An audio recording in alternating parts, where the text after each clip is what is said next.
Hey guys, Sableye VGC here, back again once again with another episode of Crazy Climbing. Today, I'm going to keep going with James Baek's Worlds team here, and honestly, just try to keep that streak going. Off to a solid 2-0 start on the ladder, and see what we can do. I was going to switch the series over to VGC 2020, but I feel as if, after some more thought, I should say, it is technically VGC 20, but it's technically still VGC 19. So it's one of those things where it's I'm kind of in between on what I should do here. I feel like I should switch to VGC 20 when the Switch comes out, because that's technically when the format switches over, like when we switch over in January. That's probably what I'll end up doing, because it just seems so weird to me to say VGC 20 Ultra Series. It just seems weird. So I'll probably switch when the Switch comes out, but when we do the switch up over in January. But regardless of that, we are going to find Captain LTM here with a team of Groudon, Mewtwo, Salamence, Kangaskhan, Umbreon, and Tapu Lele. So, the one thing I definitely want to try and get off here is a Tailwind. If I can get Tailwind up and get Tailwind Ogre on the field, I think I pretty much just sweep the game. So I'm going to go Torn as a lead, and I think I'm also going to lead Incineroar as a U-turn pivot and an Intimidator. And then I'm going to have Ogre and Zerd in the back. I think these are just kind of the standard 4 with this team. I feel like it's a really solid core, and maybe that's why it worked right through Sun, right through Moon, and right through Ultra Series as well. But it's a pretty consistent team, I think. Off to a 2-0 start, as I mentioned before, and obviously James was able to pilot it to top 4 at Worlds, so takes a good team and obviously a good player to do that. So, like I said, the team's got to be pretty consistent to some extent. And one thing you guys may have noticed in the last episode is there is no Mega Evolution on this team. James basically just said, hey, Ultra Series, I don't really care. I don't need a Mega. This team's good enough. So, here we are. We got Kangaskhan Mewtwo on my opponent's side of the field. And with the Lele in the back, I feel like he might swap it in. But I also don't know how I'm supposed to get Tailwind up here. I mean, I can just fake out. I can just go Tailwind, fake out to Mewtwo. That's a pretty good way to get Tailwind up. If he fakes out Torn, Mewtwo gets faked out, and then I get Tailwind up next turn with a U-turn, and I think that's the ideal. If I can get that off, I just win. Not sure if I'm going to be able to do it, though.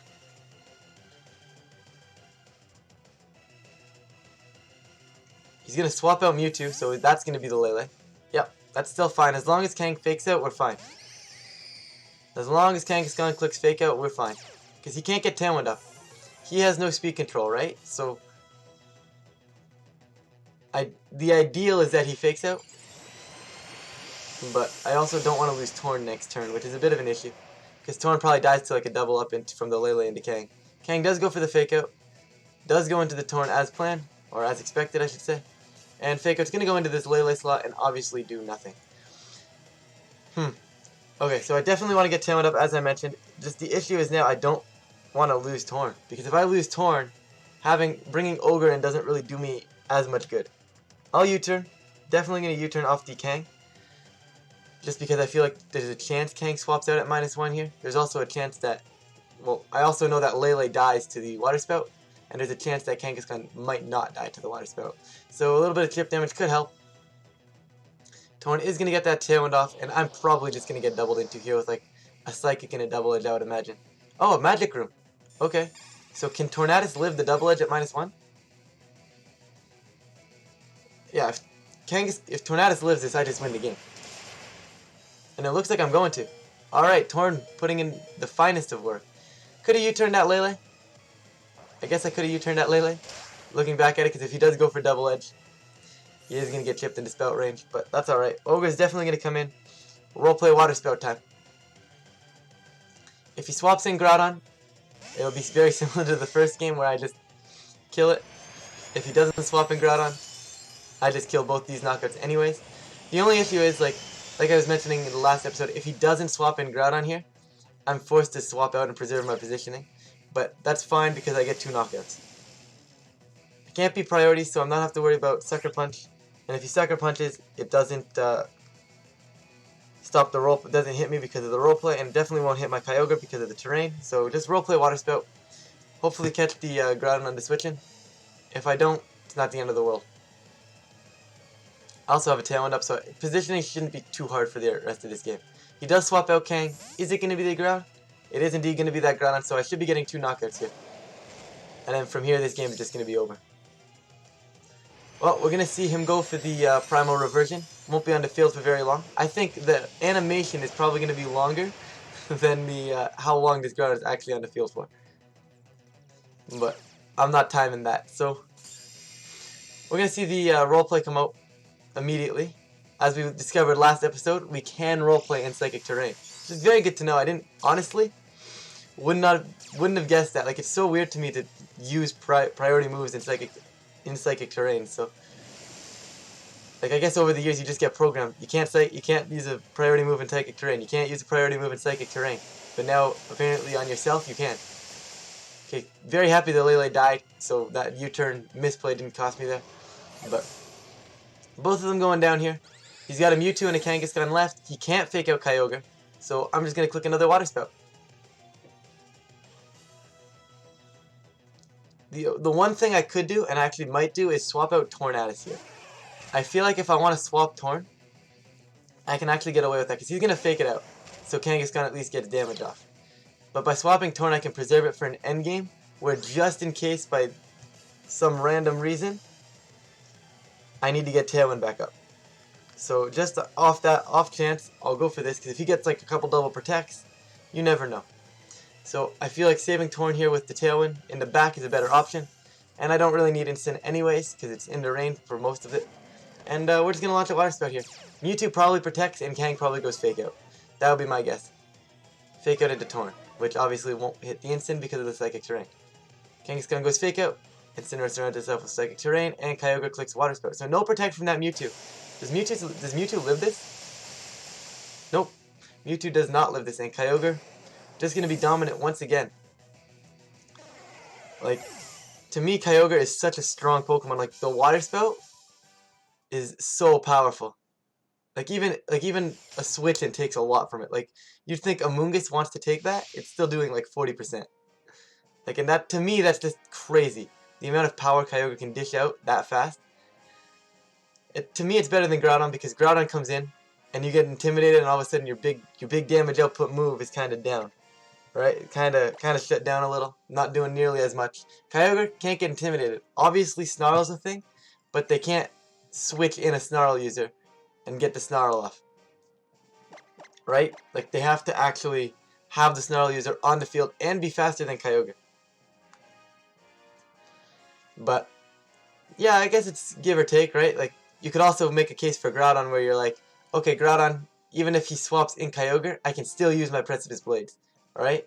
So it's kind of give and go, depends.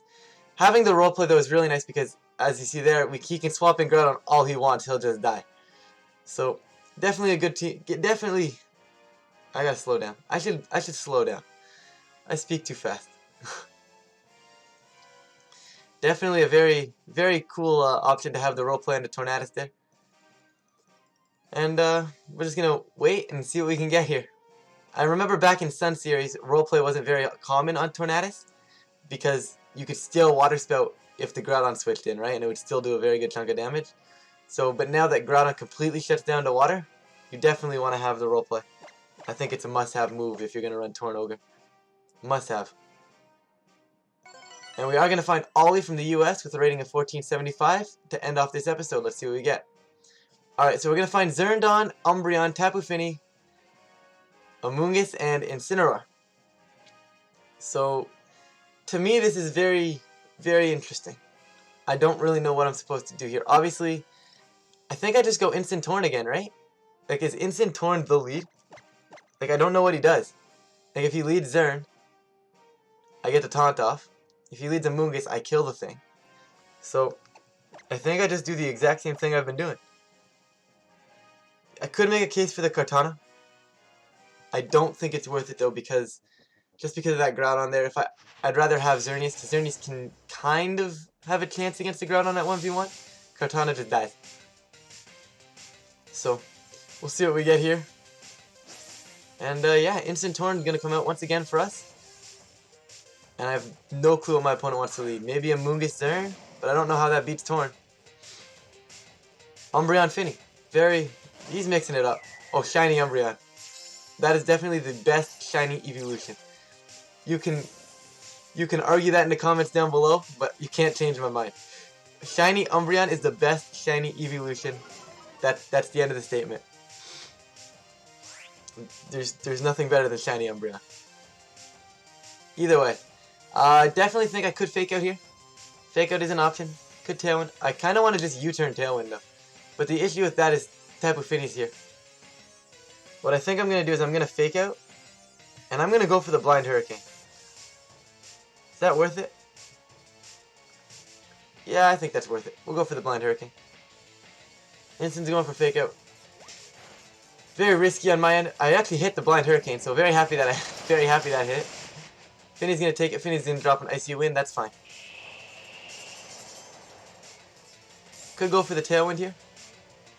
The issue is the Finny just walls up my Kyogre, so I can't really come into Kyogre and expect to be doing big damage. Umbreon's gonna go for stop. Oh yeah, it is Inner Focus. I forgot about that. I forgot Umbreon had Inner Focus. I'm not gonna lie, completely slipped my mind. Yeah, so now I'm kind of in an interesting spot. I am gonna U-turn. And is Tailwind worth it? Yeah, I'll go Tailwind. I think getting the Tailwind up could be good here. Getting the U-turn off, I get some positioning at least. Obviously, Umbreon will be going attacking before Instant, so Instant, I will be able to get whatever I choose to bring in on the field for free. But Tornadus is going to get that Tailwind up, and I have no clue. No clue what this Umbreon wants to do. Nature's Madness from the Finny, that's fine. That's going into Instant, okay.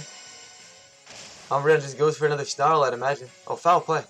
What's he trying to do exactly? Into Torn. Actually, that did a lot of damage. Why did that do so much? Umbreon gets hit by that U-turn. That did a lot of damage, speaking of lots of damage. And with the Tailwind up, I am going to bring in... Ugh, this is where things get tough here. I think I bring in Zern. Yes, I'll get snarled, but I just taunt the Finny. Yeah, I'm going to bring in Zern here. I'll save Ogre for the back, for the end game. Taunt the Finny and go for the Geomancy here. I'm definitely going to get snarled. Probably Nature's Madness snarled if I had to predict something. But getting to +1 is kind of the secret here. So Geomancy going up and taunt. Right into Tapu Fini. I would taunt the Umbreon, but it literally does nothing. Taunting the Finny at least prevents it from going for Haze, or even a Light Screen. So that'll shut that down. He could be Z-move. I don't think he will be, but you never know. Xerneas going for the Geomancy. Xerneas is absorbing power. Same old animation we've seen all season long. And yeah, Geomancy going up. I wish Fairy Aura stacked. If Fairy Aura could stack, I would roleplay the Fairy Aura and just times 0.33 times 0.33, just, or 1.33 I should say, just kill everything. He actually did have Haze, so very, very happy that I went for the taunt. And now we get things that are very interesting here. I'm not worried about the Finny anymore. I'm just gonna click Dazzling Gleam, and I'm honestly gonna drop the Z move. I know I'm -2, but if I can kill the Finny, that wins me the Weather War. So I'm gonna give that a shot. Umbreon's definitely gonna die here. So +1 Dazzling Gleam. If it lives, I'll be shocked. Yeah, he's dead. Okay. And honestly, Finny probably lives this too. Yeah, Finny's gonna live this Z move. I mean, I kind of had to go for it. Didn't really want to swap. Maybe swapping was a better play, like coming into Instant or something for a fake out pressure next turn. But this is alright. Probably gonna proc Berry here with the Z move. I also don't want to leave Finny on the field too long where he could potentially get the Haze off eventually. Is this gonna kill? No, didn't think so. So Finny's gonna eat that berry. Gonna eat the Wiki Berry and drop an Icy Wind. Okay, so I'm still +1 speed. I am gonna lose Torn here, I would assume. Actually, Torn's gonna live on 5. Never mind. I am still +1 speed with Xerneas, so that's fine. The question becomes, do I Moonblast the Finny and risk it not picking up the knockout? I guess that depends on what he brings in here. Probably Groudon. Would Groudon have Roar? I'm going to taunt it anyways.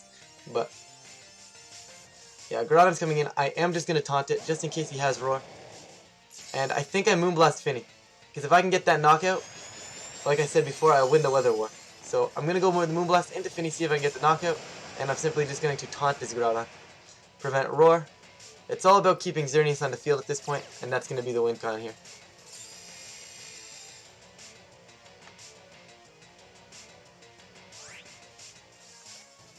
Just go straight for that Moonblast into Finny, and I will go for the taunt into the Groudon just to make sure I do not get roared out. Tornad's going for the taunt. He probably doesn't go for roar, knowing very well that I have taunt. So I'm not... Still a safe play on mine. Like, I don't lose anything by going for the taunt. Like, Torn's pretty much dead here anyways. I'm just kind of sitting here waiting for him to die. Finny is going to die to a crit. Might have mattered. Based on the Dazzling Gleam damage, I think it might have. But then again, I don't really know. So Groudon is going to go for that Precipice Blades. Is going to connect into Zern. Is going to do a decent chunk of damage. Thankfully, not a two-hit knockout from that range. Leading me to believe maybe it's special Groudon, with the option to have the Precipice Blades as a backup. So now things get interesting here.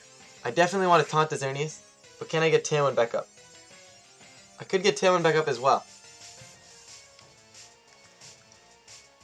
I think that's what I'm going to do. I'm going to go Moonblast into Zern, and I'm just going to get Tailwind back up. I think this is the right route, because Xerneas shouldn't be going for a Geomancy, because I could very well taunt him. Tailwind's going back up. Xerneas going for that Moonblast. Won't kill because I'm only at +1 after that Snarl, but we'll do a good chunk of damage. Yeah, a very good chunk of damage. Groudon's going to go for the Eruption, so as I mentioned, it is special Groudon. Xerneas, that does way too much to my Xerneas. And is he going to go? Oh, he just went for the Moonblast. And is that going to kill me? Yeah, that'll kill me. Okay, so Zern's gone, but with the Tailwind up, with the Weather War 1, Kyogre just wins this game there with a Water Spout. And Instinct comes in on the right, but it's not going to matter. I'm not even going to bother faking out. I'm just going to click Water Spout and win the game. He'll probably forfeit at this point, to be honest. I mean, he should. There's no way he wins. He'd need a triple protect. And then in which case, I still probably win because I'm max speed Ogre. So...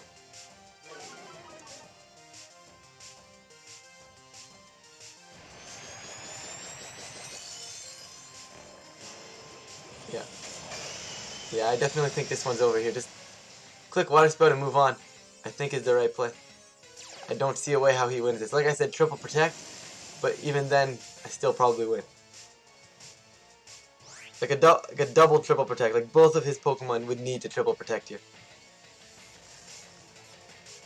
I won't even bother faking out because that's just going to take more time. I mean, he'll protect, but he should know this game's over. Nope, he's not going to protect, so just letting both his mons die to this Water Spout here, and that's going to end this one. Alright, so off to a whopping 4-0 start with James Baek's team. And I don't know, I feel like just the core of the Instant Torn Ogre Zern is just a super solid core in this format. And in fact, all of Ultra Series, it's been a solid core. So, you know what? James making a smart decision, sticking with his guns, bringing this to Worlds. So, very smart decision. We will be back in the next episode with one more episode, with I guess one more kick at the can, I guess you could call it, with James Baek's team. So look forward to that, guys, and I will see you guys then.